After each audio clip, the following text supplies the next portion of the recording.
जय हिंद आप सभी को। देखिए ये हमारी एमपी पटवारी 2023 के लिए प्रैक्टिस सेगमेंट का स्पेशल वीडियो है। जैसा कि सबका एडमिट कार्ड का नोटिफिकेशन आ चुका है कि एग्ज़ाम किसका कब होगा, उस सेगमेंट में हमारा ये स्पेशल 250 क्वेश्चनों का साइंस के लिए एमसीक्यू सीरीज़ है। तो वीडियो को ध्यान से देखना है और लास्ट में कमेंट करके ये ज़रूर बताना है कि इनमें से कितने क्वेश्चन आपसे बन रहे थे। ठीक है, पहले क्वेश्चन से शुरू करेंगे। पहला क्वेश्चन है, सोडियम और पोटेशियम धातु जो अधिक क्रियाशील होते हैं रखे जाते हैं। तो याद रखना है, सोडियम और पोटेशियम धातु अधिक क्रियाशील होते हैं। वो अगर सामान्य वातावरण के संपर्क में आ जाएंगे तो आग लग जाती है, और इसलिए इन चीज़ों को मिट्टी के तेल में डुबो के रखते हैं। सोडियम को तो आपने सुना ही होगा, साथ में पोटेशियम का भी मिट्टी के तेल में डुबो के रखते हैं। सोडियम एक ऐसी धातु है जिसे आप चाकू से भी काट सकते हो। ठीक है, नेक्स्ट क्वेश्चन देखेंगे कि धमनियों का मुख्य कार्य है। तो धमनियों का जो मुख्य कार्य है वो आपको बताना है। तो धमनी जो करती क्या है, देखो धमनियों में रक्त कैसा बहता है, शुद्ध रक्त बहता है, और सिराओं में अशुद्ध रक्त बहता है। धमनी क्या कहती हैं, ऑक्सीजन युक्त रक्त जो है ना हृदय से ले जाके किधर पहुंचाती हैं, आपके पूरे शरीर में। जबकि सिराएं क्या है, वापस से बॉडी से हृदय की तरफ लाती हैं रक्त, और उनको शुद्ध करने के बाद धमनियों के माध्यम से भेजा जाता है। तो धमनियों का मुख्य कार्य इसमें से पूछा है। तो इसका मुख्य कार्य जो हो जाएगा कि ऑक्सीजनेटेड रक्त हृदय से शरीर के विभिन्न हिस्सों में ले जाना, यानी ऑक्सीजन युक्त को रक्त को शरीर के विभिन्न हिस्सों में पहुँचाने का काम धमनी करती है। ठीक है, नेक्स्ट क्वेश्चन देखेंगे कि ठंडी हवा जो भूमि से समुद्र की ओर चलती है क्या कहलाती है। तो जो भूमि से समुद्र की ओर चलती है ठंडी हवा, उसे हम थल समीर बोलते हैं। ठीक है, नेक्स्ट क्वेश्चन देखेंगे कि निम्न में से कौन सा ग्रह पूर्व से पश्चिम की ओर घूर्णन करता है। अपनी पृथ्वी पश्चिम से पूर्व की ओर घूर्णन करती है, आपको पता है। ठीक है, लेकिन इसमें पूछा है कि कौन सा ग्रह पूर्व से पश्चिम, यानी कि शुक्र और यूरेनस ऐसे ग्रह हैं जो पूर्व से पश्चिम की ओर घूर्णन करते हैं। अगला है, बल्ब में एक पतला तार होता है जो जब जलता है जब उसमें विद्युत धारा प्रवाहित होती है, इसे क्या कहते हैं। तो बल्ब के पतले तार को जो विद्युत धारा प्रवाहित होने पे जलता है उसे बोलते हैं फिलामेंट। ठीक है, नेक्स्ट है, वो लघुत्तम समय अंतराल जिसे सामान्य रूप से उपलब्ध घड़ियों से मापा जा सकता है।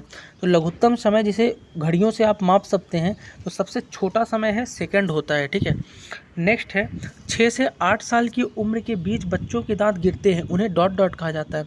तो 6 से 8 साल के बीच जो बच्चों के दांत गिरते हैं उसे बोलते हैं दूध के दांत। कहते हैं ना, दूध के दांत गिरे नहीं, आ गए सेखी बगाने। नेक्स्ट है, पेरिस्कोप एक यंत्र है जिसका प्रयोग करते हैं। तो पेरिस्कोप जो यंत्र है ना, इसमें जो प्रयोग होता है समतल दर्पण का प्रयोग होता है, जो दूर की वस्तुओं को देखने के लिए करते हैं। नेक्स्ट है, घास में मौजूद एक विशेष प्रकार का कार्बोहाइड्रेट जिसे मानव द्वारा पचाया नहीं जा सकता क्या कहलाता है। तो घास में एक ऐसा कार्बोहाइड्रेट होता है जिसे हम सेल्यूलोस बोलते हैं, जो मानव नहीं पचाते हैं। इन्हें कौन पचा सकता है, इन्हें जानवर पचा सकते हैं। जानवर जुगाली के माध्यम से पचाते हैं। आपने देखा हो, खाने के बाद जानवर जो है अपना मुंह चलाते रहते हैं, तो सेल्यूलोस का पाचन ही करते रहते हैं जुगाली के माध्यम से। ठीक है, नेक्स्ट है, मौसम पूर्वानुमान इसका उपयोग करता है। तो मौसम वेदर फॉरकास्टिंग जो है ना, ये आपका अधिकतम न्यूनतम तापमापी का यूज करके मौसम का पूर्वानुमान करते हैं। नेक्स्ट क्वेश्चन देखेंगे, सूरज की ऊष्मा हम तक इस प्रक्रिया से पहुंचती है। तो याद रखिएगा, सूरज की जो ऊष्मा है धरती तक पहुंचती है, वो है रेडिएशन यानी विकिरण के माध्यम से पहुंचती है। 3 प्रकार से ऊष्मा का क्या होता है, स्थानांतरण होता है। एक है आपका चालन, एक है विकिरण, और एक है संवहन। चालन में ठोस से सोर्स में कंडक्शन बोलते हैं इसको। ठीक है, ठोस से सोर्स में जब आपकी ऊष्मा का यानी कि टेम्परेचर का इधर से उधर स्थानांतरण होता है संपर्क में आने से। विकिरण क्या है, रेडिएशन के माध्यम से, यानी संपर्क कोई नहीं रहता उनका। संवहन क्या है आपका, जो कन्वेक्शन होता है आपका द्रव वगैरह से। ठीक है, तो इस तरह से आपको याद रखना है। नेक्स्ट है, ऊन कटाई डॉट डॉट की प्रक्रिया को संदर्भित करता है।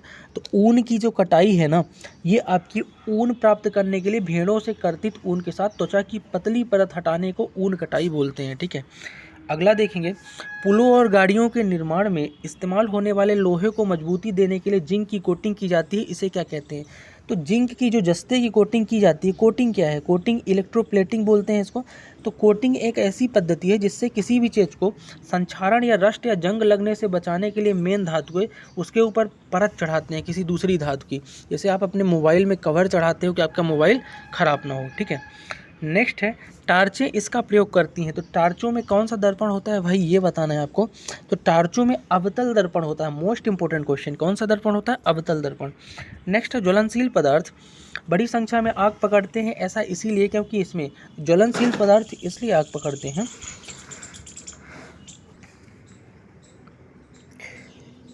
क्योंकि ज्वलनशील पदार्थों में प्रज्वलन ताप कम होता है, इसलिए ये शीघ्रता से आग पकड़ लेते हैं। प्रज्वलन ताप वो है जो जलने का ताप बताता है आपका, कितने जल्दी कोई चीज़ जलती है, ठीक है।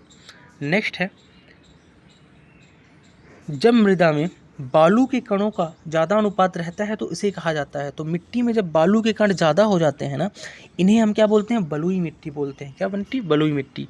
नेक्स्ट है WWTP का विस्तृत रूप क्या है, यानी फुल फॉर्म क्या है। तो WWTP का जो विस्तृत रूप यानी फुल फॉर्म है ना, वो है वेस्ट वाटर ट्रीटमेंट प्लांट, ठीक है। नेक्स्ट है विद्युत प्रतिरोध को डॉट डॉट के मात्रक में मापा जाता है। तो इलेक्ट्रिक रेजिस्टेंस को हम ओम से नापते हैं, किससे, ओम इसका मात्रक हो जाएगा, ठीक है। नेक्स्ट क्वेश्चन देखेंगे कि परिखा, चेन, पंप, ढेकली और रहट हैं। तो परिखा, चेन, पंप, ढेकली और रहट जो है ना, ये सब सिंचाई के पारंपरिक तरीके हैं, कन्वेंशनल तरीके, बहुत पुराने ज़माने से यूज किए जाते हैं, ठीक है। कुएं वगैरह से पानी निकालने के लिए इन यंत्रों का यूज करते हैं, ठीक है। नेक्स्ट है मासिक धर्म प्रवाह लगभग तक रहता है और मासिक धर्म चक्र को समाप्त करता है। तो मेंस्ट्रुअल साइकिल जो है ना आपका, ये लगभग 2 से 7 दिन तक रहता है, उसके बाद ये समाप्त होता है, ठीक है। नेक्स्ट है विद्युत सूक्ष्म जीवों का वर्धन करके बनाई गई दवा जिससे अलग अलग रोगों का उपचार किया जाता है, क्या कहलाती है। तो विशिष्ट सूक्ष्मजीवी यानी कि जो आपके माइक्रोबैक्टीरिया वगैरह होते हैं, इनसे अगर कोई दवाई बनाई जा रही है इनका यूज करके, तो उसे क्या बोलते हैं, एंटीबायोटिक। एंटीबायोटिक जो है ना, कुछ विशिष्ट रूप के सूक्ष्मजीवी के द्वारा बनाई जाती है, ठीक है।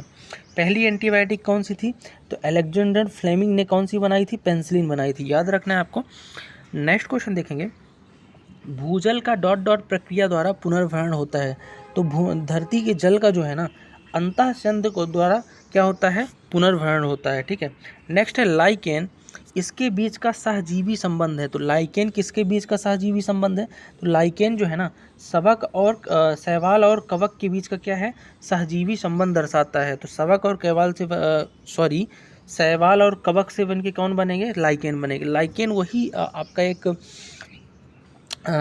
लाइकेन से आप लिटमस पेपर बना सकते हैं और लिटमस पेपर की मदद से आप अम्ल और क्षार की पहचान करते हैं, तो वो भी लाइकेन के ही बने होते हैं, लिटमस पेपर, ठीक है। नेक्स्ट देखेंगे निम्नलिखित प्रक्रियाओं में से कौन सा भौतिक परिवर्तन का एक उदाहरण है। तो देखो भौतिक परिवर्तन कैसे परिवर्तन होते हैं, भौतिक और रासायनिक 2 प्रकार के परिवर्तन होते हैं। तो भौतिक परिवर्तन एक ऐसा परिवर्तन है कि जिस परिवर्तन के बाद कोई पदार्थ जो है वापस से अपनी मूल अवस्था को प्राप्त करने में सक्षम रहता है, वो परिवर्तन भौतिक परिवर्तन है। जैसे कि पानी का क्या बन जाए, बर्फ़ बन जाए, या बर्फ़ का पानी बन जाए, ठीक है। तो जैसे मोमबत्ती का जलना, ठीक है, ये सब क्या है, भौतिक परिवर्तन। जबकि रासायनिक परिवर्तन कौन से हैं, जो आपका मूल अवस्था में पदार्थ वापस से ना आ पाए परिवर्तन के बाद, जैसे दूध का दही जमना, ठीक है, जंग लगना।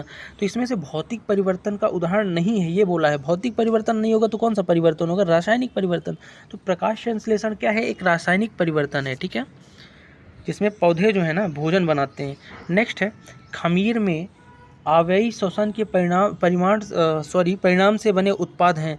तो खमीर जो है ना, इसमें आवेयी श्वसन के परिणाम से बने जो उत्पाद हैं ना, वो आपके हो जाएंगे कार्बन डाइऑक्साइड और एल्कोहल, CO2 और एल्कोहल मिलके बनते हैं खमीर, ठीक है। नेक्स्ट है विटामिन B12 में भाग लेता है। तो विटामिन B12 को और विटामिन B कॉम्प्लेक्स भी बोलते हैं, ठीक है। पॉलीवियन वगैरह सिरप अगर पिए होंगे तो इसमें विटामिन B12 मिला रहता है, ठीक है। तो इसमें पूछा क्या है कि भाग लेता है, तो किसमें भाग लेता है, तो RBC की परिपक्वता में भाग लेता है, रेड ब्लड सेल्स जो होती हैं, लाल रक्त कणिकाएं, उसमें, ठीक है। नेक्स्ट है ईस्ट है। तो ईस्ट क्या है, तो ईस्ट जो एक प्रकार का कवक होता है, क्या होता है, ईस्ट कवक, ठीक है। नेक्स्ट देखेंगे कार के टायरों के घिस जाने के लिए उत्तरदायी बल है। सबको पता है कार के टायर यानी कोई भी चीज़ चलती कैसे है, तो घर्षण के द्वारा चलती है, तो घर्षण बल ही तो होगा जिससे कार के टायर घिसेंगे। नेक्स्ट है हाइड्रोजन का बहुतायत से पाए जाने वाला समस्थानिक है। तो हाइड्रोजन का जो समस्थानिक होता है ना, वो होता है प्रोटियम, जो बहुतायत से पाया जाता है, ठीक है। नेक्स्ट है औद्योगिक अपशिष्ट का निष्कासन कहलाता है। तो उद्योगों का जो कचरा है उसका निष्कासन क्या कहलाएगा, तो उसे बोलते हैं कीचड़। इंपॉर्टेंट क्वेश्चन है। नेक्स्ट है किसी द्रव के विरामावस्था में किसी बिंदु पर दाब केवल गहराई और द्रव की डॉट डॉट पर निर्भर करता है। तो कोई भी लिक्विड है उसके विरामावस्था पे उसका जो किसी बिंदु पर दाब और गहराई जो है ना द्रव के घनत्व यानी डेंसिटी पर निर्भर करता है। किस पे, डेंसिटी पे। नेक्स्ट है सल्फर डाइऑक्साइड जो SO2 है, इसमें सल्फर की संयोजकता कितनी होती है, तो सल्फर डाइऑक्साइड में सल्फर की संयोजकता 4 होती है। ठीक है। नेक्स्ट है अम्ल तब बनते हैं जब, तो अम्ल कब बनते हैं, तो देखो अम्ल जो है ना अधातुओं के साथ ऑक्साइड में जल में घुल जाते हैं अम्ल। ठीक है। नेक्स्ट देखेंगे किसमें सीमित निजी संचालन की अनुमति है, तो सीमित निजी संचालन की जो अनुमति है ना ये आपकी होती है जैव मंडल रिजर्व क्षेत्रों पे, वहाँ केवल सीमित निजी संचालन कर सकते हैं। ठीक है। नेक्स्ट है जब जो पिंड एक दूसरे के विरुद्ध रगड़े जाते हैं तो प्राप्त करते हैं। दो पिंडों को अगर एक दूसरे के विरुद्ध आप रगड़ोगे तो क्या प्राप्त होगा ये बताना है। तो परिमाण समान और प्रकृति में असमान हो जाएंगे। ठीक है। नेक्स्ट है वाहन की गति मापने के लिए प्रयुक्त यंत्र है। तो किसी भी व्हीकल की अगर आपको स्पीड मापना है ना तो उसके लिए अपन स्पीडोमीटर से नापते हैं। ठीक है। नेक्स्ट है निम्न में से कौन सा एक परजीवी है, तो इसमें से आपका जो पिचर पादप है एक परजीवी है। परजीवी जो दूसरे जीवों पर आश्रित होते हैं ना, दूसरों जीवों को खाने वाले। नेक्स्ट है निम्न में से कौन सा गुण सहसंयोजक बंध के संबंध में गलत है, तो सहसंयोजक जो बॉन्ड है उस पर गलत गुण कौन सा है इसमें से ये बताना है।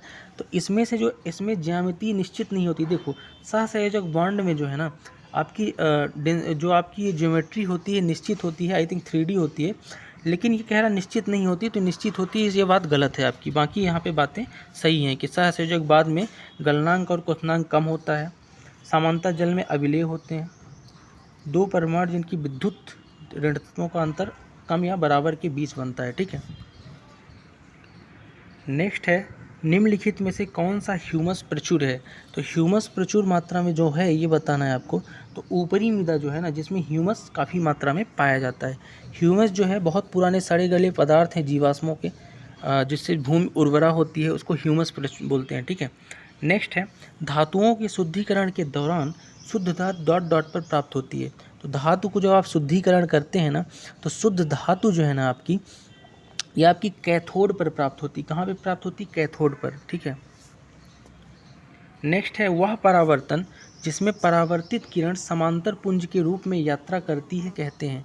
तो परावर्तन में परावर्तित किरण जो है ना समांतर पुंज के रूप में अगर यात्रा करेगी तो उसे बोलते हैं नियमित परावर्तन। क्या बोलते हैं, नियमित परावर्तन। ठीक है। नेक्स्ट है फर्न, मोसेज, शैवाल व कवच जनन करते हैं। तो फर्न, मोसेज, शैवाल और कवक जो है ना ये आपके मुकुलन के द्वारा जनन करते हैं। ठीक है, मुकुलन विधि के द्वारा। नेक्स्ट है एक चिकित्सीय उपयोग के लिए थर्मामीटर की केस नली में एक किंक होता है। तो चिकित्सीय उपयोग के लिए जो थर्मामीटर की जो केस नली है ना उसमें जो किंक होता है ना उसके बारे में बताना है क्यों होता है, ताकि मुंह से बाहर निकालते हुए थर्मामीटर में पानी का स्तर नीचे ना आ जाए, इसलिए किंक लगा होता है। ठीक है, एक सेकंड। नेक्स्ट क्वेश्चन देखेंगे कि डेविड एक समतल दर्पण से अपना प्रतिबिंब देख रहा है। दर्पण तथा प्रतिबिंब के बीच की दूरी 5 मीटर है। यदि दर्पण की ओर 1 मीटर की गति करता है तो डेविड का उसके प्रतिबिंब के मध्य दूरी क्या होगी ये बताना है। देखो क्या बोल रहा है कि डेविड जो है ना समतल दर्पण से अपना खुद का प्रतिबिंब देख रहा है और प्रतिबिंब के मध्य जो दूरी है ना दर्पण और प्रतिबिंब की 5 मीटर है और वो दर्पण से 1 मीटर गति करता है तो डेविड प्रतिबिंब से मध्य कितनी दूरी हो जाएगी, तो प्रतिबिंब के मध्य यहाँ से 8 मीटर के आसपास दूरी हो जाएगी। ठीक है। नेक्स्ट है वायलिन एक संगीत का साज है जिसमें डॉट डॉट। तो वायलिन एक ऐसा संगीत का यंत्र है जिसमें तनी हुई क्या होती हैं, डोरियाँ लगी होती हैं। ठीक है, जिसके माध्यम से बजाते हैं। नेक्स्ट है एक विद्युत धारा क्या उत्पन्न करती है, तो एक विद्युत धारा जो है ना रासायनिक और ऊष्मी, एक सेकंड, एक विद्युत धारा जो है रासायनिक और ऊष्मी दोनों प्रभाव उत्पन्न करती है। ठीक है। नेक्स्ट है वायु कोश में फेफड़ों के भीतर सूक्ष्म नलिकाओं के रूप में संपन्न होते हैं कहलाते हैं।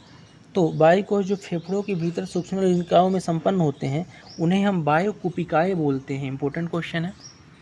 नेक्स्ट है वह प्रक्रिया जिसमें एक से अधिक महंगी धातु को एक सस्ती धातु के ऊपर विद्युत की सहायता से विक्षेपित करते हैं कहलाता है। तो एक महंगी धातु को बचाने के लिए जंग वगैरह से सस्ती धातु उसके ऊपर लगाते हैं जिसको अपन इलेक्ट्रोप्लेटिंग बोलते हैं, ठीक है, ताकि जंग वगैरह ना लगे। अगला क्वेश्चन है कि भिन्न भिन्न रंगों का प्रकाश जब वायु से होकर किसके साथ संचरित होता है, तो भिन्न भिन्न रंगों का जो प्रकाश है ना वायु से होकर समान वेगों से संचरित होता है, ठीक है। सीवर पाइप बने होते हैं, तो सीवर वाले जो पाइप होते हैं बने किससे रहते हैं, तो ये बने होते हैं आपके कास्ट आयरन से। किससे बनते हैं, कास्ट आयरन। इसमें आयरन के साथ कुछ अन्य मिश्र धातु को मिक्स किया जाता है, धातुओं को, ठीक है। नेक्स्ट है एक सतह को दूसरी सतह पर फिसलने पर गति का विरोध करने वाला बल है। तो एक सतह दूसरी सतह पे अगर फिसलेगी तो उस बल को बोलते हैं घर्षण बल, और घर्षण बोलते हैं जिससे सतह एक दूसरे पर फिसलती हैं, ठीक है। नेक्स्ट है कि विलयन के उस पीएच मान को क्या कहा जाता है जिस पर विद्युत क्षेत्र के प्रभाव में ध्रुवीय अमीनो अम्ल का अभिगमन नहीं होता है। तो विलयन का वो पीएच मान जिस पे विद्युत क्षेत्र के प्रभाव में अमीनो अम्ल का अभिगमन नहीं होता उन्हें बोलते हैं समवैद्युत बिंदु। नेक्स्ट है कंपनशील वस्तु की उसकी माध्यावस्था से अधिकतम दूरी कहलाती है। तो कंपनशील वस्तु की उसकी माध्यावस्था से अधिकतम दूरी को ही तो आयाम बोलते हैं, ठीक है, एम्पलीट्यूड, ठीक। नेक्स्ट है उदासीनीकरण अभिक्रिया में अम्ल क्षार के साथ अभिक्रिया करके क्या देता है। तो उदासीनीकरण की जो अभिक्रिया है जिसमें अम्ल क्षार के साथ क्रिया करके लवण एवं जल को देता है, ठीक है। नेक्स्ट है मृदा में उगने वाली यानी मिट्टी में उगने वाली फसलों की उपयुक्तता निर्भर करती है किस पे। तो मिट्टी में उगने वाली फसलों की उपयुक्तता उस सब पे निर्भर करती है, यानी कि स्पर्शानुभव पर, रंग पर, प्रकाश, यानी उपरोक्त सभी राइट आंसर हो जाए। राइजोबियम एक प्रकार का है। तो राइजोबियम है क्या, तो राइजोबियम जो है ना एक प्रकार का सहजीवी जीवाणु है जो नाइट्रोजन वगैरह के स्थिरीकरण में यूज किया जाता है, और ये आपका चने वगैरह के तनों में भी पाया जाता है राइजोबियम, ठीक है, आई थिंक। नेक्स्ट है स्थिर बनने के लिए धातुएं क्या हैं। तो अगर धातुओं को स्थिर बनना है तो क्या होना चाहिए, तो इलेक्ट्रॉनों का त्याग करती हैं, याद रखना। धातुएं क्या करती हैं, इलेक्ट्रॉन का त्याग करती हैं स्थिर बनने के लिए, ठीक है। नेक्स्ट है धातु एम ऑक्साइड का सूत्र M2O3, इसके नाइट्राइड का सूत्र क्या होगा। तो M2O3 के नाइट्राइड का जो सूत्र होगा इनमें से ना वो हो जाएगा Mn, ठीक है, मैग्नीज। जब लोहे की कील कॉपर सल्फेट विलयन के साथ अभिक्रिया करती है तो अभिक्रिया को क्या कहते हैं। तो लोहे की कील यानी आयरन जो है ना CuSO4 के साथ जब क्रिया करेगा तो उस अभिक्रिया को बोलते हैं विस्थापन अभिक्रिया, ठीक है, यानी फेरस सल्फेट बना देगा और कॉपर अलग करेगा। नेक्स्ट है निषेचित अंड को क्या कहते हैं। तो निषेचित जो अंड है ना इन्हें हम बोलते हैं क्या, युग्मनज। क्या बोलते हैं, युग्मनज, ठीक है। नेक्स्ट है निम्न में से कौन सी धातु शुद्ध अवस्था में पाई जाती है। तो इसमें से जो आपका सोना है ना सबसे शुद्ध अवस्था में पाया जाता है और सबसे आघात वर्धनीय और तन्य होता है सोना, ठीक है। नेक्स्ट इनमें से कौन सा विकल्प केवल आभासी प्रतिबिंब भी बनाता है। तो इम्पोर्टेंट क्वेश्चन है कि उत्तल दर्पण केवल आभासी प्रतिबिंब बनाता है। नेक्स्ट है निम्नलिखित में से किस विधि का उपयोग दूध को दूध पाउडर में परिवर्तित करने के लिए करते हैं। दूध से अगर दूध पाउडर बनाएंगे तो आप पानी को निकालेंगे, पानी को निकालने को जल निष्कासन बोलते हैं, ठीक है। नेक्स्ट है वे जीव जिनमें केंद्रक तथा झिल्ली परिबद्ध कोशिकांग अनुपस्थित होते हैं कहलाते हैं। इसमें केंद्रक तथा झिल्ली अनुपस्थित होते हैं उन्हें प्रोकैरियोटिक कोशिका बोलते हैं, ठीक है, और जिसमें रहते हैं उसको यूकैरियोटिक। नेक्स्ट है आपके पास दो कीलें हैं, एक तीक्ष्ण वाली और दूसरी भूतरे सिले वाली। यदि आप दोनों पर समान बल लगाते हैं तो कील जो पहले घुसेगी, देखो बोल रहा दो कीलें हैं, जो एक नुकीली है और दूसरी आपकी नुकीली नहीं है ना, तो उसमें से अगर समान बल लगाओगे तो पहले कौन सी घुसेगी। तो सीधी सी बात है कील जिसका सिरा नुकीला होगा वो पहले घुसेगी, ठीक है। नेक्स्ट है पारसेक डॉट डॉट का मात्रक है। तो पारसेक याद रखिएगा, इंपॉर्टेंट क्वेश्चन है, दूरी का सबसे बड़ा मात्रक है पारसेक, ठीक है। नेक्स्ट है पृथ्वी पर वायुमंडल द्वारा संबद्ध क्या है। तो पृथ्वी जो है ना वायुमंडल इसलिए है क्योंकि गुरुत्वाकर्षण बल के द्वारा। नेक्स्ट है प्रेरण में आवेशों का स्थानांतरण डॉट डॉट होता है। तो प्रेरण में जो आवेशों का स्थानांतरण होता है ना वो दूर से ही होता है। नेक्स्ट है बॉल बीयरिंग का उपयोग कब करते हैं। तो किसी भी चीज़ को घर्षण से अगर आप बचाना चाहते हैं यानी घर्षण कम करना चाहते हैं तो बॉल बेयरिंग का यूज किया जाता है मूवेबल कोई भी डिवाइस है या फिर कोई भी चीज़ है, ठीक है, उसमें। नेक्स्ट है कि देश के धन के सूचक का उपयोग किए जाने वाला तत्व है। तो देश के धन के सूचक के रूप में सोने का भंडार जिसके पास जितना है उसे धन के सूचक के रूप में देखा जाता है, ठीक है। अगला क्वेश्चन देखेंगे कि भू स्थिर उपग्रह अपनी कक्षा में क्या करते हैं।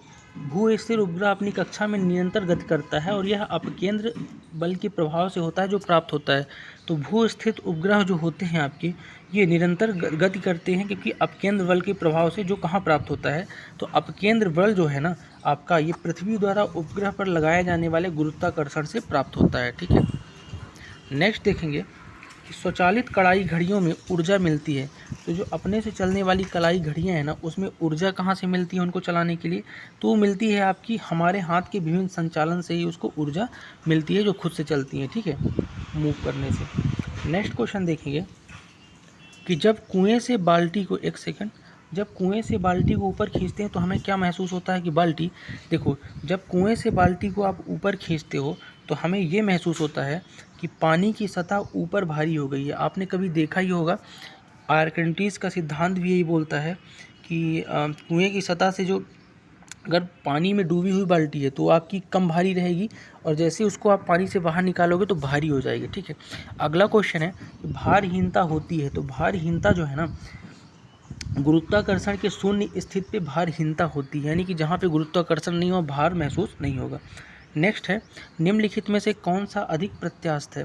तो ज़्यादा इलास्टिक कौन है, तो स्टील जो है इनमें से सबसे ज़्यादा इलास्टिसिटी होती है, अधिक प्रत्यास्थ है। नेक्स्ट है एक उपग्रह अपने कक्ष के निरंतर गति करता है, यह अपकेंद्र बल के प्रभाव से होता है जो होता है। तो अपकेंद्र बल जो है ना कि क्यों होता है, तो ये जो आपका है बताना है, एक सेकंड,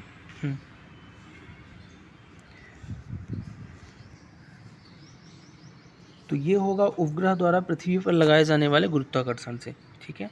नेक्स्ट है घड़ी के स्प्रिंग में भंडारित ऊर्जा है। तो घड़ी की कोई स्प्रिंग है ना, पहले एक घड़ी जिसमें स्प्रिंग यानी चाबी आपकी उसको भर देते थे तो क्या होता था, ऊर्जा प्राप्त हो जाती थी। तो ये जो है ना आपकी एक स्थितिक ऊर्जा है ना, क्योंकि पुरानी घड़ियों में आप घड़ी में चाबी भर दो तो उसकी फिर से चलने लगती थी घड़ी, वही चीज़ें। अगला है कक्षा के अंतरिक्ष यान में भारहीनता की अनुभूति का कारण क्या है। तो कक्षा का जो अंतरिक्ष यान है उसमें भारहीनता क्यों लगती है अपने को, क्योंकि कक्षा में होता क्या है कि त्वरण जो है ना बाहरी गुरुत्वाकर्षण के कारण त्वरण के बराबर हो जाता है, इसलिए अपने को भारहीनता महसूस होती है, ठीक है। नेक्स्ट क्वेश्चन देखेंगे कि हीरा है। तो हीरा एक क्या है आपको ये बताना है। तो हीरा एक प्रकार का तत्व है, ठीक है, और कार्बन का अपरूप है। नेक्स्ट है विश्व का प्रत्येक पदार्थ अत्यंत सूक्ष्म कणों से मिलकर बना है, यह सर्वप्रथम किसने कहा। तो विश्व का प्रत्येक पदार्थ जो अत्यंत सूक्ष्म कणों से मिलकर बना है, ये सबसे पहले महर्षि कणाद ने बोला है, ठीक है। नेक्स्ट है निम्न में से यौगिकों में से कौन सा है। तो यौगिक बताना है आपको। तो इसमें जो अमोनिया है ना, अमोनिया एक क्या है, यौगिक है, ठीक है। नेक्स्ट देखेंगे निम्न में से कौन सा एक तत्व है। अभी मैंने बताया हीरा क्या है, इसमें से तत्व है। नेक्स्ट वायु में निम्न में से है। तो वायु क्या है, तो वायु एक मिश्रण है, क्या है, विभिन्न गैसों का मिश्रण है वायु। नेक्स्ट है निम्न में से कौन सा रासायनिक यौगिक है। तो इसमें से रासायनिक यौगिक बताना है। तो अमोनिया जो है NH3 क्या हो जाएगा, रासायनिक यौगिक। नेक्स्ट है निम्न में से मिश्रण है। तो मिश्रण कौन सा है, तो इसमें से स्टील जो है ना ये आपका मिश्रण है, ठीक है। शुद्ध तत्व कौन सा है इसमें से, ये बताना है। तो इसमें से सोडियम जो है ना शुद्ध तत्व है जो पीरियोडिक टेबल में होता है, ठीक है। नेक्स्ट एक ही प्रकार का परमाणु निम्न में से किस में मिलता है। तो एक ही प्रकार का जो परमाणु है ना ये प्राकृतिक तत्वों में मिलता है, ठीक है। नेक्स्ट है दो या दो से अधिक पदार्थों के मात्र के विचार से एक निश्चित अनुपात में संयोग करने से बना पदार्थ कहलाता है। दो या दो से अधिक पदार्थों की मात्रा का अगर विचार करोगे निश्चित मात्रा में और उसके संयोग से बनने वाला पदार्थ को अपन यौगिक बोलते हैं। नेक्स्ट क्वेश्चन देखेंगे कि किस वर्ग में पौधों में बीज बनते हैं परंतु बीज नग्न रूप में पौधे पर ही लगे रहते हैं। तो ये जो जिम्नोस्पर्म कहलाता है, जिस वर्ग में आपके पौधों में बीज तो बनते हैं लेकिन बीज जो है नग्न रूप में ही पौधे में लगे रहते हैं, ठीक है, उसका ऊपर आपका कोई छिलका या कवर नहीं आता। संसार के सबसे लंबे पौधे संबंधित हैं। तो संसार के जो सबसे लंबे पौधे होते हैं ना, वो जिम्नोस्पर्म ही होते हैं। ठीक है, नेक्स्ट देखेंगे जिम्नोस्पर्म का मेवा किसे कहा जाता है। तो जिम्नोस्पर्म का जो मेवा है ना, उसे अपन चिलगोजा बोलते हैं। क्या बोलते हैं? चिलगोजा। ठीक है, नेक्स्ट क्वेश्चन देखेंगे कोरेलाइट जड़ें पाई जाती हैं। तो कोरेलाइट की जो जड़ें हैं ना, आपकी साइकस में पाई जाती हैं। ठीक है, साइकस वृक्ष में। सबसे बड़ा बीजांड किस में होता है? तो सबसे बड़ा जो बीजांड होता है साइकस में ही होता है, इसी के पेड़ में। नेक्स्ट देखेंगे कि चिलगोजा किससे प्राप्त होता है। तो चिलगोजा जो है आपका ना, ये पाइनस से प्राप्त होता है। ठीक, पाइनस वृक्ष से। नेक्स्ट है साबूदाना, जिसको आप सैगो बोलते हो, है ना। साबूदाना सब लोगों ने खाया होगा। तो क्या है? तो ये साइकस से ही बनाया जाता है साबूदाना। ठीक, नेक्स्ट है दमा और खांसी के रोगों में काम आने वाली औषधि इफेड्रीन किससे प्राप्त होती है। तो इफेड्रीन जो दमा और खांसी में काम आती है, ये प्राप्त होती आपकी इफेड्रा से। ठीक है, कुछ इंपॉर्टेंट क्वेश्चन है ये। कौन एक जीवित जीवाश्म यानी लिविंग फॉसिल जो कहलाता है। तो जीवित जीवाश्म अपन जिंकजो को बोलते हैं। ठीक है, नेक्स्ट है वायरस यानी विषाणु क्या है। तो वायरस जो है एक अकोशिकी होते हैं। ठीक है, नेक्स्ट क्वेश्चन देखेंगे कि काले वस्त्रों के मुकाबले श्वेत वस्त्र शीतल होते हैं। तो काले कपड़े के मुकाबले जो सफ़ेद वस्त्र शीतल इसलिए होते हैं क्योंकि उनके पास जो भी प्रकाश पहुंचता है उसे परावर्तित कर देते हैं। इसीलिए गर्मियों में अपन सफ़ेद कपड़े पहनते हैं, ताकि प्रकाश परावर्तित हो जाए और गर्मी न लगे। ऊनी कपड़े सूती वस्त्रों की अपेक्षा गर्म होते हैं। क्योंकि तो ऊनी कपड़े इसलिए गर्म होते हैं, सूती कपड़ों के होते हैं, क्योंकि ये ताप की क्या है, अच्छे रोधक हैं, ताप को रोक के रखते हैं। नेक्स्ट है उबलते जल के द्वारा जलने की तुलना में भाप की जलने से तुलना अधिक गंभीर होता है। यानी कि अगर आप उबलते खौलते हुए जल से जुलने से भाप के जल से अगर जलोगे ज़्यादा गंभीर होगा। क्यों ऐसा होता है? तो इसलिए होता है क्योंकि भाप में आपकी गुप्त होती है, यानी हीटेंट लेटेंट हीट होती है, गुप्त ताप होता है आपका किसमें? भाप में। तो भाप में आदमी अधिक गंभीर तरीके से जलेगा। ठीक है, उबलने की अपेक्षा। नेक्स्ट है वायुमंडल में आर्द्रता की उपस्थिति एक ऐसे स्टील के गिलास के वायु सतह पर जल की बूंदें देखकर सुनिश्चित की जाती है जो भरा होता है। तो वायुमंडल में जो आर्द्रता है ना, इसकी उपस्थिति स्टील के गिलास के वायु सतह पर जो जल की बूंदें हैं, कैसे देखा जाता है? तो ठंडे जल से। देखो, कभी भी आप ठंडे जल को ग्लास वगैरह में भर देते हो या फ्रिज वगैरह का पानी रख दो बाहर, तो बाहर मतलब अपने आप ही लग जाता है आर्द्रता के कारण। ठीक है, बिना उसको खोले ही। नेक्स्ट है अच्छे उत्सर्जक अच्छे अवशोषक होते हैं। यह नियम किसका है? तो अच्छे उत्सर्जक अच्छे अवशोषक होते हैं, किरचॉफ ने बोला है। किरचॉफ ने एक विद्युत का भी नियम दिया है। ठीक है, नेक्स्ट क्वेश्चन देखेंगे कि किसी कृष्णिका के एकांक पृष्ठीय क्षेत्रफल से प्रति सेकंड उत्सर्जित विकिरण ऊर्जा उसमें परम ताप की चतुर्थ घात के अनुपाती होता है। यह नियम है। तो ये नियम दिया था स्टीफन ने। ठीक है, नेक्स्ट है स्टीफन का विकिरण का नियम क्या है। तो स्टीफन का जो विकिरण का नियम है ना, वो है ई प्रोपोर्शनल T⁴ है ना। अभी ये यहाँ पे बताया है पिछले क्वेश्चन में कि किसी कृष्णांक के एकांक पृष्ठीय क्षेत्रफल से प्रति सेकंड उत्सर्जित विकिरण ऊर्जा में परम ताप की चतुर्थ घात के अनुपाती होता है। उसी का यहाँ पे नियम दिया है, ई प्रोपोर्शनल T⁴। ठीक है, नेक्स्ट देखेंगे कि किसी वस्तु के ठंडे होने की दर वस्तु तथा उसके चारों ओर के माध्यम के तापांतर के अनुपाती होती है। ये नियम किसने दिया है? ठंडे होने की दर जो है ना, वस्तु के चारों ओर के तापांतर के अनुपाती होती है। ये न्यूटन का शीतलन नियम बोलता है। ठीक है, नेक्स्ट देखेंगे न्यूटन का शीतलन नियम लागू तभी होता है जब, तो न्यूटन का शीतलन नियम लागू होगा जब ताप में अंतर बहुत ज़्यादा ना हो, तभी लागू होता है। ठीक है, नेक्स्ट है गर्म जल को 90 डिग्री से 80 डिग्री तक ठंडा होने पर 10 मिनट लेता है। तो 80 डिग्री से 70 डिग्री ठंडा होने में कितना समय लेगा? तो ये 10 से अधिक समय लेगा। ठीक है, 10 मिनट से अधिक, क्योंकि जितना ही ज़्यादा आपका 90 से 80 हुआ थोड़ा ठंडा हुआ, 80 से 70 होगा ठंडा होने में, जितने ज़्यादा टेम्परेचर कम होता जाएगा समय थोड़ा इंक्रीज होता जाएगा। ठीक है, याद रखना। नेक्स्ट है निम्न में से कौन सा एक विद्युत अचुंबकीय है। तो विद्युत अचुंबकीय कौन सा है? तो तांबा जो है ना, विद्युत अचुंबकीय है ना। नेक्स्ट है चुंबकीय यामोत्तर और भौगोलिक यामोत्तर के बीच का कोण को क्या कहते हैं? तो इसके बीच के कोण को ही अपन चुंबकीय दिक्पात बोलते हैं। ठीक है, नेक्स्ट है निम्न में से कौन सी धातु चुंबक द्वारा आकर्षित नहीं होती? तो जो जिसमें चुंबकीय गुण नहीं होगा वही आकर्षित नहीं होगी। तो इसमें से एल्युमिनियम चुंबकीय धातु द्वारा यानी चुंबक द्वारा आकर्षित नहीं होती, जबकि लोहा निकेल और कोबाल्ट में चुंबकीय गुण पाए जाते हैं। ठीक है, अगला क्वेश्चन देखेंगे, निम्न में से कौन सा प्रतिचुंबकीय है। ठीक है, तो इसमें से जो बिस्मथ है ना आपके प्रतिचुंबकीय है। एक शक्तिशाली चुंबक, तो एक शक्तिशाली चुंबक होता कैसा है, तो शक्तिशाली चुंबक केवल लोहा एवं मिश्र धातुओं को आकर्षित करता है। ठीक है, लेकिन प्रतिकर्षित नहीं करता है। ठीक है, शक्तिशाली चुंबक।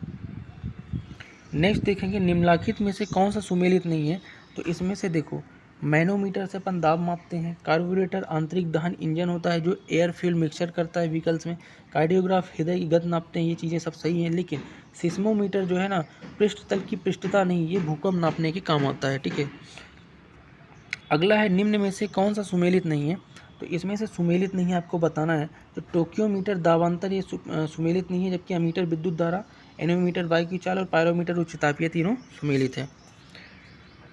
नेक्स्ट है सापेक्ष आर्द्रता, जिसको आप रिलेटिव ह्यूमिडिटी नापते हैं, तो सापेक्ष आर्द्रता जो नापी जाती है आपकी, ये आपकी नापी जाती है किससे, हाइड्रोमीटर, यानी हाइड्रोमीटर से सापेक्ष आर्द्रता नापी जाती है।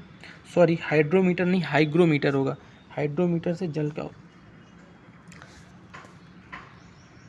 नेक्स्ट देखेंगे, रेफ्रिजरेटर में थर्मोस्टेट का कार्य है, तो फ्रिज वगैरह में थर्मोस्टेट क्या करता है, तो समान ताप बनाए रखने का कार्य करता है कौन, थर्मोस्टेट। ठीक है, नेक्स्ट देखेंगे, मैनोमीटर के द्वारा किसकी माप की जाती है, तो मैनोमीटर के द्वारा गैसों के दाब की माप की जाती है। ठीक है, और वायु दाब के लिए बैरोमीटर।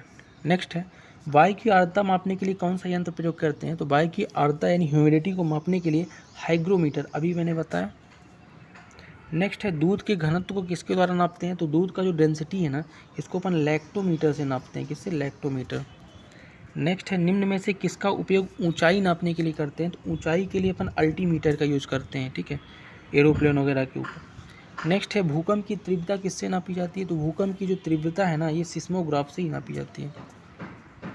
कार्बोरेटर का उपयोग क्या है, तो कार्बोरेटर क्या करता है, पेट्रोल के साथ हवा को मिक्स करता है, यानी एयर फ्यूल मिक्सचर, आपके टू व्हीलर वगैरह में कार्बोरेटर लगे रहते हैं। ठीक है, नेक्स्ट देखेंगे, एक सेकेंड, नेक्स्ट क्वेश्चन है कि अमीबा और पैरामीशियम के परजीवियों को निम्न में से किस श्रेणी में रखा जाता है, तो अमीबा और पैरामीशियम जो एक कोश की जीव है ना, इन्हें प्रोटोजोआ में रखा जाता है। ठीक है, याद रखिएगा। अगला क्वेश्चन देखेंगे, अगला क्वेश्चन है कि डॉक्टरी थर्मामीटर का यूज किसने किया, तो आविष्कार जो किसने किया, सॉरी पूछा है, तो सबसे पहले आविष्कार जो किया था फॉरेनहाइट ने किया था, डॉक्टरी थर्मामीटर का सबसे पहले आविष्कार। जीन शब्द किसने बनाया, तो जीन शब्द जो है ना, ये सबसे पहले बनाया था WL जॉनसन ने, जीन शब्द प्रतिपादित किया था। नेक्स्ट क्वेश्चन देखेंगे, गर्भाशय जो वोम्ब है, इसका वैकल्पिक शब्द है, तो वोम्ब जो है ना, यूट्रस का क्या है, वैकल्पिक शब्द है। ठीक है, नेक्स्ट है, किस प्रकार के दृष्टि दोष के निवारण के लिए उत्तल लेंस का उपयोग किया जाता है, तो ये आपको बताना है। तो 4 प्रकार के आपके दृष्टि दोष हैं, कौन कौन से, दूर, निकट और दृष्टि वैषम्य और जरा दृष्टि दोष। इसमें से जो दूर दृष्टि दोष है ना, इसमें अपन क्या करते हैं, उत्तल लेंस का यूज करते हैं, जबकि निकट में अवतल का, याद रखना है। अगला है घेंघा रोग, जिसको गॉइटर बोलते हैं, किस ग्रंथ के बढ़ने से होता है, तो घेंघा रोग जो है ना, जो थायराइड ग्रंथ यानी जिसको आप अबटू बोलते हो ना, इसके बढ़ने से हो जाता है घेंघा रोग। अगला क्वेश्चन आपके सामने है कि भ्रूण परीक्षण पर कानूनी प्रतिबंध लगाया जाए, क्योंकि इसलिए लगाया गया क्योंकि इसमें लिंग के चुनाव के लिए किया जाता है, यानी लड़का है लड़की, इसको पता करने के लिए। नेक्स्ट है कि जीवाणु कोशिका में सूत्रकणिका की संख्या क्या होती है, सूत्रकणिका जो आपकी माइटोकॉन्ड्रिया होती है ना, वहाँ पे कहते हैं उनको, तो जीवाणु कोशिका में सूत्रकणिका होती है ना, वो आपको बताना है कि उनकी संख्या कितनी होती है, तो उनकी संख्या 0 होती है, कितनी होती है, 0, एक भी नहीं होती है। ठीक है, नेक्स्ट है सामान्य निषेचन होता है, तो सामान्य जो निषेचन है ना, वो कहाँ होगा, तो ये जो आपका डिम्ब वाहिनी नली में होता है, यानी फैलोपियम ट्यूब में होता है। ठीक है, निषेचन। अगला है अलग अलग परमाणु संख्या और समान द्रव्यमान संख्या वाले तत्वों से बने परमाणु हैं, जिनका आपका परमाणु संख्या तो अलग है लेकिन द्रव्यमान समान है, तो उन्हें समभारिक बोलते हैं। ठीक है, वो क्या बोलते हैं, समभारिक। और समस्थानिक क्या है, जिनके दोनों चीज़ें यानी कि द्रव्यमान और परमाणु दोनों समान होता है। ठीक है, नेक्स्ट है, किसी तत्व के परमाणु का परमाणु क्रमांक 17 है और द्रव्यमान संख्या 36 है, तो उसके न्यूक्लियस में न्यूट्रॉनों की संख्या क्या होगी, तो 17 अगर परमाणु क्रमांक है और द्रव्यमान 36 है, तो 19 क्या हो जाएगा, उनके न्यूक्लियनों की संख्या, यानी दोनों के बीच का अंतर। 36 में 17 घटा दोगे तो 19 आ जाएगा, तो न्यूक्लियस की न्यूट्रॉनों की संख्या हो जाएगी। अगला देखेंगे तांबे का परमाणु क्रमांक क्या होता है, सबको पता है एटॉमिक नंबर तांबे क्या हो जाएगा 29 Cu। अगला है कि जब एक जीन युग्म अन्य इकाई के साथ प्रभाव को छिपाता है तो घटना कहलाती है। तो एक जीन युग्म जो है ना अन्य इकाई के प्रभाव को छिपाएगा तो वो जो घटना है वो आपकी कहलाएगी क्या, एपिस्टेसिस कहलाएगी। ठीक है, नेक्स्ट देखेंगे सहलग्नता की खोज किसने की, तो सहलग्नता की जो खोज की है ना ये बेटसन ने की थी। नेक्स्ट क्वेश्चन देखेंगे कि एलोसियम होते हैं, तो एलोसियम क्या है, तो याद रखिएगा लिंग गुणसूत्र होते हैं एलोसियम। ठीक है, नेक्स्ट क्वेश्चन देखेंगे, एक सेकंड। एस चंद्रशेखर का नाम निम्न में से किस क्षेत्र से जुड़ा है, तो एस चंद्रशेखर जो है ना ये एक खगोल भौतिकी क्षेत्र के थे। ठीक है, नेक्स्ट क्वेश्चन है कि रमन प्रभाव की खोज किसने की, तो चंद्रशेखर वेंकट रमन CV रमन ने की है रमन प्रभाव की खोज। बर्फ पानी पर इसलिए तैरती है क्योंकि, तो बर्फ पानी पर तैरती क्यों है, देखो डेंसिटी के प्रभाव के कारण तैरती है। होता क्या है कि बर्फ़ का घनत्व जो है ना पानी के घनत्व से कम हो जाता है, तो जिस चीज़ का घनत्व दो पदार्थों में जिस चीज़ का घनत्व जो है ना कम होगा वो दूसरे पदार्थ के ऊपर अधिक घनत्व वाले के ऊपर तैरने लगेगी, तो इस कारण ही तैरती है। ठीक है, नेक्स्ट है कि पायसीकरण एक एजेंट है जो, तो पायसीकरण कैसा एजेंट है, तो पायसीकरण जो पायस को स्थायी कर देता है। ठीक है, नेक्स्ट है वायु को संतृप्त कब माना जाता है, तो कोई भी हवा संतृप्त कब होती है, जब इसमें जल वाष्प का अंश अधिकतम हो, जब जल वाष्प इसमें अधिक है तब वायु संतृप्त मानी जाएगी। ठीक है, परमाणु तत्व 29 किसका है, तो परमाणु तत्व 29 किसका है, आपका डी ब्लॉक का हो जाएगा परमाणु तत्व 29, आई थिंक कॉपर। नेक्स्ट है, एक सेकंड, अगला क्वेश्चन है कि कोशिका का जीवित अंश जीव द्रव्य कहलाता है, किसने बना होता है, तो कोशिका का जो जीवित अंश जीव द्रव्य है ना ये आपका बना होता है कोशिका द्रव्य, केंद्र द्रव्य और एनी कोशिकांग, इन तीनों से मिलकर जीव द्रव्य बनता है। ठीक है, याद रखना बहुत इंपॉर्टेंट क्वेश्चन है। अगला है कोशिकीय व आणविक जीव विज्ञान केंद्र कहाँ है, तो कोशिकीय और आणविक जीव विज्ञान केंद्र हैदराबाद में है, तेलंगाना। निम्न में से सबसे छोटी कोशिका पूछा है, तो सबसे छोटी कोशिका होती है माइटोप्लाज्मा की। नेक्स्ट है कोशिका के बारे में निम्न में से कौन सही नहीं है, इनमें से बताना है, तो इसमें से जो आपका सभी देह ऊतकों में एक ही प्रकार की कोशिकाएं विद्यमान होती हैं ये गलत बात है। ठीक है, बाकी सही है आपका, कुछ कोशिकाओं में आकार बदलते होते हैं और इनकी जो प्रत्येक कोशिका की निष्पादन की क्षमता अपनी क्षमता होती है, ये चीज़ें सही है, लेकिन ऑप्शन नंबर 4 आपका गलत है। अलग अलग देह ऊतक हैं तो अलग अलग कोशिकाएं भी हो सकती हैं। अगला है निम्नलिखित कोशिका अंगों में कौन सा एक अर्धपारगम्य है, तो इसमें से कोशिका झिल्ली जो होती है ना अर्धपारगम्य होती है। ठीक है, नेक्स्ट क्वेश्चन देखेंगे कि सोडियम कैल्शियम सिलिकेट को कहते हैं, तो सोडियम कैल्शियम सिलिकेट जो है ना इसे अपन मृदुकांच बोलते हैं, तो मृदुकांच किसे बोलते हैं, सोडियम कैल्शियम सिलिकेट को। अगला क्वेश्चन है कि जीवों को उनके पर्यावरण के संबंध के अध्ययन क्या कहते हैं, तो जीवों का जो उनका पर्यावरण के अध्ययन का संबंध है उसे अपन पारिस्थितिकी विज्ञान बोलेंगे। ठीक है, एक सेकंड। निम्नलिखित में से कौन सा शब्द न केवल जीव द्वारा अधिकृत भौतिक स्थान को बल्कि संभार जीव समुदाय में प्रक्रियात्मक भौतिक भूमिका को भी वर्णित करता है, तो इसमें से एक ऐसा शब्द जो आपका होता है इकोसिस्टम। इकोसिस्टम जो होता है ना ये आपका जीवों के साथ साथ पूरे आपके आसपास के भौतिक पर्यावरण को भी क्या करता है, दिखाता है जीव समूह। ठीक है, नेक्स्ट क्वेश्चन है कि पाराधुनिक विमान डॉट डॉट नामक एक प्रघाती पैदा करते हैं, तो हाइपरसोनिक जो विमान होते हैं ना एक पाराश्रव्य तरंगों को पैदा करते हैं। ठीक है, नेक्स्ट है इको साउंडिंग का प्रयोग होता है, तो इको साउंडिंग का जो प्रयोग होता है ना ये आपका समुद्र की गहराई मापने के लिए करते हैं इको साउंडिंग का यूज़। ठीक है, एकॉसिस्ट क्या है, तो एकॉसिस्ट विज्ञान होता है आपका ध्वनि से संबंधित विज्ञान को क्या बोलते हैं अपन, एकॉसिस्ट। ठीक है, तो ध्वनि से संबंधित विज्ञान हो जाएगा। नेक्स्ट क्वेश्चन है कि मनुष्यों के लिए मानक ध्वनि स्तर है, तो मनुष्यों के लिए जो मानक ध्वनि स्तर है वो 60 डेसीबल तक है। नेक्स्ट क्वेश्चन है कि निम्न वस्तुओं को पता लगाने के लिए प्रयुक्त किया जाने वाला उपकरण है, तो निम्न वस्तुओं को यानी छोटी छोटी वस्तुओं को पता लगाने के लिए अपन सोनार तकनीक का यूज़ करते हैं, साउंड नेविगेशन एंड रेंजिंग। ठीक है, अगला क्वेश्चन है कि मेघ गर्जना सुनने पर व्यक्ति, तो मेघ गर्जना सुनने पर जो व्यक्ति है ना अपने मुंह खोलता है जिससे कि, तो अगर बादल को सुनता है, बादल को गरजते हुए, तो मुंह क्यों खोलता है? क्योंकि दोनों कानों के कर्ण पटल पर वायु दाब बराबर करने के लिए अपना मुंह खोल लेता है। ठीक है, नेक्स्ट क्वेश्चन देखेंगे कि वायु के तापमान में परिवर्तन से ध्वनि का निम्नलिखित में से कौन सा गुण प्रभावित होता है? तो वायु के तापमान में परिवर्तन से ध्वनि का आवृत्ति प्रभावित होता है। ठीक है, अगला है किसी संगीत यंत्र की ध्वनि तीव्रता मापी जाती है। तो कोई भी संगीत यंत्र है ना, ध्वनि की तीव्रता हमेशा डेसीबल में नापेंगे, याद रखना। नेक्स्ट है ध्वनि तरंगों की प्रकृति कैसी होती है? तो अनुदैर्घ्य प्रकृति की होती है ध्वनि तरंगे। नेक्स्ट देखेंगे निम्न में से कौन सा ध्वनि तरंगों के लिए सत्य है?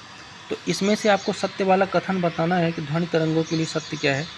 तो इसमें से आपका जो 0 डिग्री पर इसकी चाल 332 मीटर पर सेकंड हो जाती है, सत्य बात है। ठीक है, नेक्स्ट क्वेश्चन देखेंगे कि जंतुओं में होने वाली फूट एंड माउथ रोग किसके कारण उत्पन्न होता है?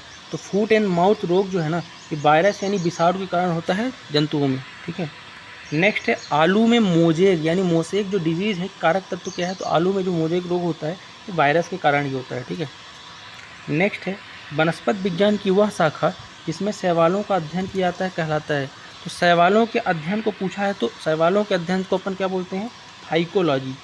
ठीक है, नेक्स्ट है शैवालों की कोशिका भित्ति किसकी बनी होती है? तो शैवालों की जो कोशिका भित्ति सेल्यूलोज की बनी होती है। नेक्स्ट है हाइड्रा की स्त्रावी कोशिकाओं में कौन सा सहजीवी शैवाल मिलता है?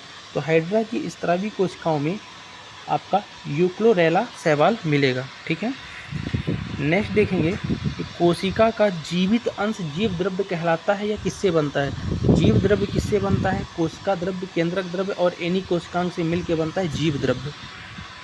नेक्स्ट देखेंगे कोशिकीय व आणविक जीव विज्ञान केंद्र कहाँ है? हैदराबाद में है। आई थिंक ये रिपीटेड क्वेश्चन कुछ आ गए हैं। ठीक है, रुको एक सेकंड। अगला क्वेश्चन है कि न्यूक्लियस के बाहर डीएनए कहाँ मिलता है? तो डीएनए जो है ना आपका माइटोकॉन्ड्रिया में मिलता है, जिसको आप सूत्रकणिका बोलते हो। ठीक है, पावर हाउस है कोशिका का।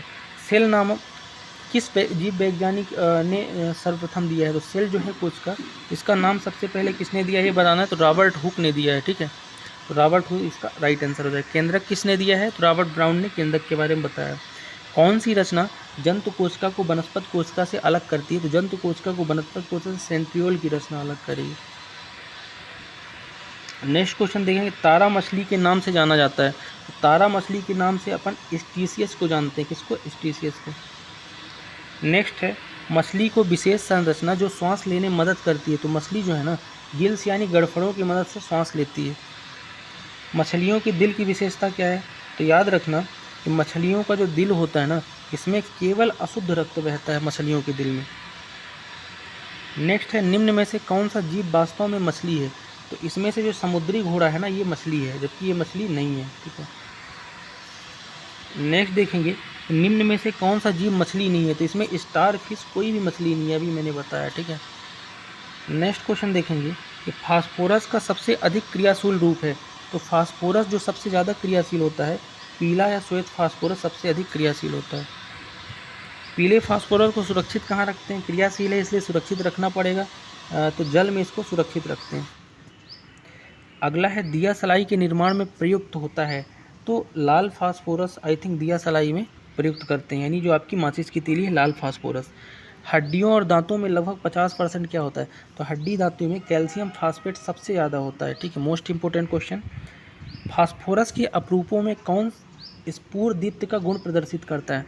तो फास्फोरस के अपरूपों में जो श्वेत यानी सफ़ेद फास्फोरस है ना, ये स्फुरदीप्ति का गुण प्रदर्शित करता है। ठीक है, अगला है टेलीविज़न के दूरस्थ नियंत्रण के लिए किस प्रकार के विद्युत चुम्बकीय विकिरण का उपयोग किया जाता है?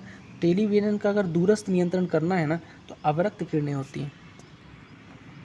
दूरदर्शन के संकेत के लिए एक निश्चित दूरी के बाद नहीं मिल सकते, क्योंकि तो दूरदर्शन के जो संकेत है ना एक निश्चित दूरी के बाद इसलिए नहीं मिलते क्योंकि पृथ्वी की सतह जो है वक्राकार होने के कारण नहीं मिल पाते। ठीक है, अगला है जब जर्मेनियम जाली में आर्सेनिक परमाणु डालेंगे तो क्या बनेगा? तो जर्मेनियम की जाली में आर्सेनिक परमाणु डालेंगे ना तो ये बाह्य कंडक्टर बना ले जाएगा। क्या बनेगा? बाहरी कंडक्टर। अगला है राडार का प्रयोग किसके लिए करते हैं? तो राडार जो है ना इसका प्रयोग अपन करते हैं दूरस्थ वस्तुओं की पहचान और ऊर्जा की पता लगाने के लिए राडार का यूज करते हैं। रेडियो डिटेक्टिंग एंड रेंजिंग, ठीक है, इसका फुल फॉर्म होता है। नेक्स्ट है त्रिविमीय चित्र, यानी 3D जो चित्र होता है 3 डायमेंशनल का, किसके द्वारा लिया जाता है? तो होलोग्राफी जो है ना आपकी, ये 3D यानी त्रिविमीय चित्र लिया जाता है इसके द्वारा, ठीक है। आपने कैलेंडर वगैरह किसी भी चीज़ में होलोग्राम देखा होगा, ठीक है। अगला है ट्रांसफार्मर की कोड बनाने के लिए निम्न पदार्थों में से कौन सा अधिक प्रयुक्त होता है? तो ट्रांसफार्मर का जो कोड बनाने के लिए अपन नर्म लोहे का यूज करते हैं, ठीक है। ट्रांसफार्मर जो है हाई वोल्टेज को लो और लो को हाई में कन्वर्ट कर सकता है, ठीक है, यूज कर सकते हैं। नेक्स्ट है ट्रांसफार्मर का सिद्धांत आधारित है, तो ये विद्युत चुंबकीय प्रेरण के सिद्धांत पर आधारित है ट्रांसफार्मर का सिद्धांत, बहुत इंपॉर्टेंट क्वेश्चन है। अगला है ट्रांसफार्मर है क्या? तो ट्रांसफार्मर जो है ना आपका AC वोल्टेज यानी कि जो आपकी अल्टरनेट करंट होता है उसको क्या करता है, घटाने या बढ़ाने में ट्रांसफार्मर का यूज करते हैं, ठीक है। नेक्स्ट है लेंज का नियम क्या है? तो लेंज का जो नियम दिया था ना, ये ऊर्जा संरक्षण के लिए लेंज ने नियम दिया था।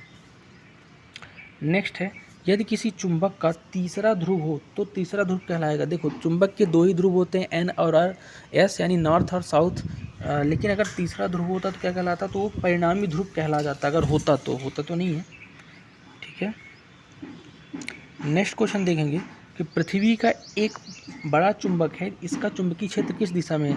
तो स्वतंत्र अगर चुंबक को पृथ्वी में रख दो ना तो उत्तर दक्षिण दिशा दिखाएगा, यानी दक्षिण से उत्तर की ओर इसका क्या है, चुंबकीय दिशा है। दक्षिण से उत्तर, ना कि उत्तर से दक्षिण, याद रखना। नेक्स्ट है लोहा का क्यूरी ताप होता है, तो लोहा का जो क्यूरी ताप होता है 780 डिग्री सेंटीग्रेड होता है, वो ताप जिसमें ये पिघलने लगता है, क्यूरी ताप, ठीक है। चुंबक निम्नलिखित में से गृह उपकरणों में किसका अत्यावश्यक भाग है? तो चुंबक का यूज अपन घंटी में करते हैं, डोरबेल, पंखा, धुलाई मशीन, सब में होता है चुंबक का उपयोग, ठीक है। अगला है विषुवत रेखा पर नीति कोण का मान क्या है? तो नीति कोण का मान हमेशा विषुवत रेखा पे क्या होता है, 0 डिग्री होता है, ठीक है, जो आपकी इक्वेटर होती है। एक समान चुंबकीय क्षेत्र में बल रेखाएं होती हैं, तो अगर चुंबकीय क्षेत्र एक समान है तो बल रेखाएं एक दूसरे क्या हो जाएंगी, समानांतर हो जाएंगी, ठीक है। नेक्स्ट है किसकी उपस्थिति के कारण पादप कोशिका और पक्ष कोशिका में अंतर पाया जाता है? तो जो जंतु कोशिका और पादप कोशिका है ना, इनमें अंतर करने के लिए एक ही चीज़ होती है, वो होती है कोशिका भित्ति, तो कोशिका भित्ति इसका राइट आंसर हो जाएगा। नेक्स्ट क्वेश्चन देखेंगे ग्लाजी काय का प्रमुख कार्य है, तो ग्लाजी काय जो है ना इसका प्रमुख कार्य होता है स्राव का। नेक्स्ट है निम्नलिखित में से कौन सा कोशिकांग DNA रखता है? तो DNA रखने वाला जो कोशिकांग है वो माइटोकॉन्ड्रिया है, बोल ही दिया। अगला है कौन सा कोशिकांग प्रोटीन संश्लेषण में प्रमुख भूमिका निभाता है? तो प्रोटीन के संश्लेषण में जो है ना ये आपका एंडोप्लाज्मिक रेटिकुलम और राइबोसोम जो है ये क्या करते हैं, महत्वपूर्ण भूमिका निभाते हैं। अगला है प्रोग्राम्ड सेल डेथ का कोशिकीय एवं आणविक नियंत्रण क्या कहलाता है?